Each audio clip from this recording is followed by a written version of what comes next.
So I have with me today my colleagues who are the nurse navigators involved in the cancer program. They are one of the first that have been funded by this very generous group of fishermen, and they provide a critical need for patients in the survivorship program. As a nurse navigator, we become a patient advocate. We become a single point of contact for patients at a very, very vulnerable time. Cancer has become extraordinarily complex. Treatments are so specialized, they're so individualized, that we help them understand what those treatments are and what it means and what their options are and what their choices are. Hi, my name is Rick Kidwell. I'm a two-time cancer survivor. I'm here on behalf of the Arundel Medical Center to thank all the participants of the Fish for a Cure Foundation. The Nurse Navigator program was extremely helpful in getting through the tense and difficult moments of cancer treatment. There are many times when you don't necessarily have the answers or the ability to think through problems, and the Nurse Navigator can kind of guide you, shepherd you, and get you on the right track.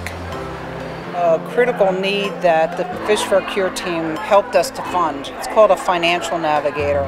We're trying to avoid patients' bankruptcy. Our treatments, while getting better and survivors living longer, they're getting much more expensive. Their financial well-being is equally as important. The ability of this hospital and the oncology program to grow has really been dependent on philanthropy. And this is the absolute perfect type of philanthropy, especially from my point of view, because the two passions I have in life are, one is fishing and the other is oncology. Insurance doesn't cover everything, and the extras this type of philanthropy adds to our oncology center really makes the patient's experience so much better. It's always a great thing to have competition in our workforce. Just in the breast center itself, we have 3 boats that we're captaining, and I'm a native of Maryland, so I love to fish. And in fact, my dad and my brother are coming up from Salisbury to fish. Fish for a Cure, Fish for a Cure. We have 5 minutes to check in. 5 minutes to check in. Over.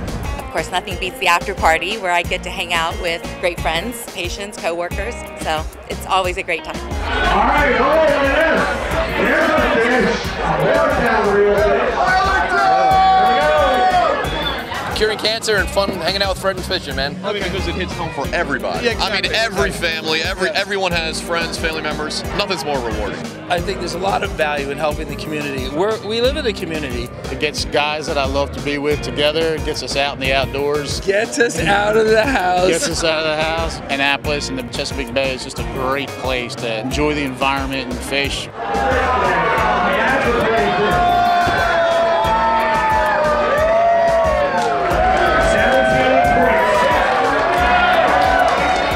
But when we caught the fish, we were in 35 feet of water. We actually had just caught a large stick prior to catching the fish, so we thought we had more debris. One of my mates spent about 5 minutes hauling it in. We had a nice fish on board. The main reason that we do Fish for a Cure every year is because all the proceeds from what we raise for the Captain's Challenge goes to the medical center, and that's an amazing thing for a charity, for 100% of what we raise to go there. We did build this boat for my family to run around the bay. I have a 5-year-old. He's been on board all 4 years that we've done this tournament. This year he had his spinning rod casting in the middle of the trolling rods that we had out there. We want to get him involved in charity and fishing out on the bay as young as possible. The Annapolis Waterfront Hotel has been very accommodating to us this year. Them along with Custer's helping us out. It's been fantastic. We're extremely pleased and thankful, grateful that they're having us back again for another year. The amount of participation that we have this year, of course, hit a record. We hit the 80 boat mark, which is a big deal for us. And then the amount of participation in the Paul C. Detter Captain's Challenge it's going to set another record this year, so we're thrilled.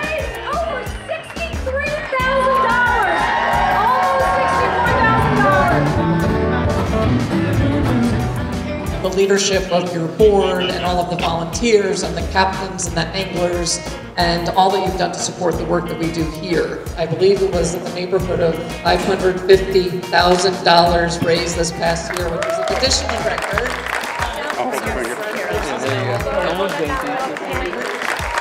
So congratulations to all of you. We are so grateful.